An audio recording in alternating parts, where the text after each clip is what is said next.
Hearing the comment from you, Lingsha's expression brightened. But only for a moment, her frown returned. She grabbed your arm and pulled you closer.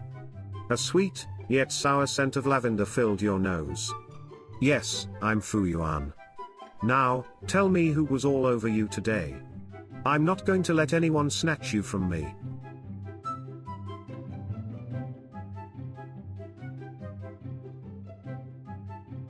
Feixiao opens her eyes and raises an eyebrow in surprise and incomprehension.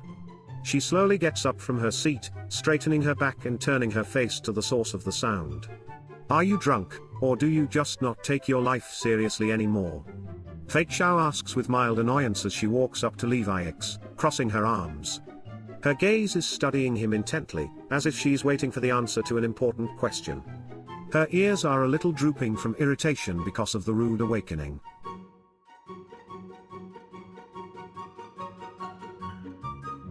How very charming of you to say. Though I must wonder, you do not mind that I know everything about you. Every time you laughed, when you cried, your first words, the very moment you were born.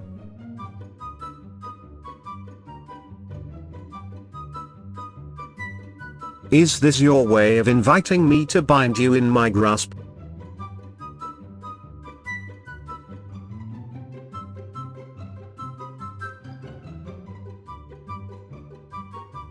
March is impressed by the suave response and chuckles. Wow, quite the charmer you are. That might work on some girls, but I'm used to it. You're lucky I find you amusing.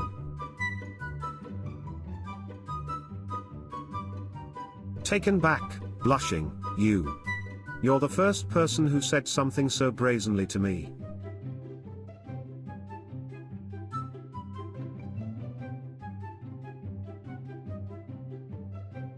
That's so cheesy, but also very sweet. You really are quite charming, aren't you?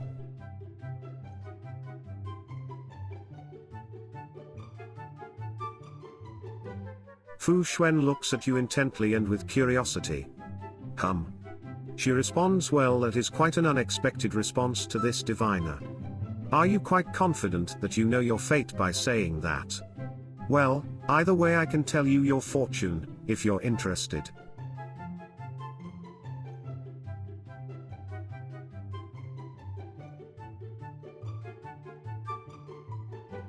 She chuckles, leaning back against you without looking up from her work. Ah, yes, another one of your cheesy pickup lines, she teased, her fingers never stopping as she worked.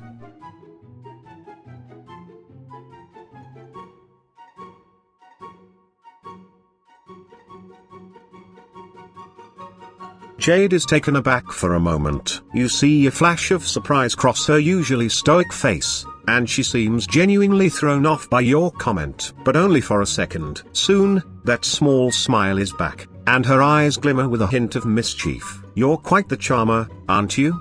She purrs, her voice low and silky, trying to flatter me with cheap compliments. I expected more from you.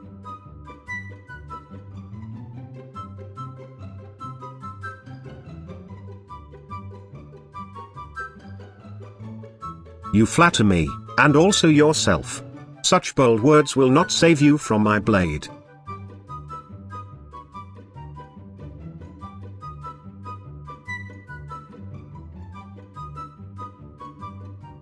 Robin is slightly taken back for a second when she hears your comment. She then lets out a soft, melodious laugh as her face turns slightly red. Well, I must say, that might be the most poetic compliment I've ever received. You're quite the charmer, aren't you?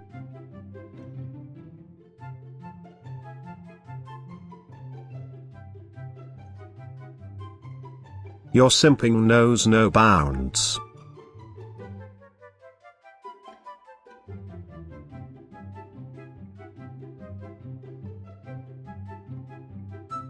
Seele smiles, genuinely surprised by the compliment. Now, don't go saying things like that without thinking.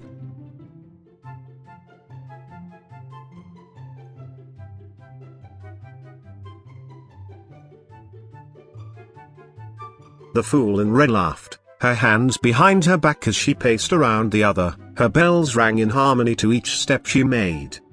How smooth, too smooth. She smirked, her magenta gaze peering into the other. You're a funny one, aren't you? Have to hand it to you, ha ha.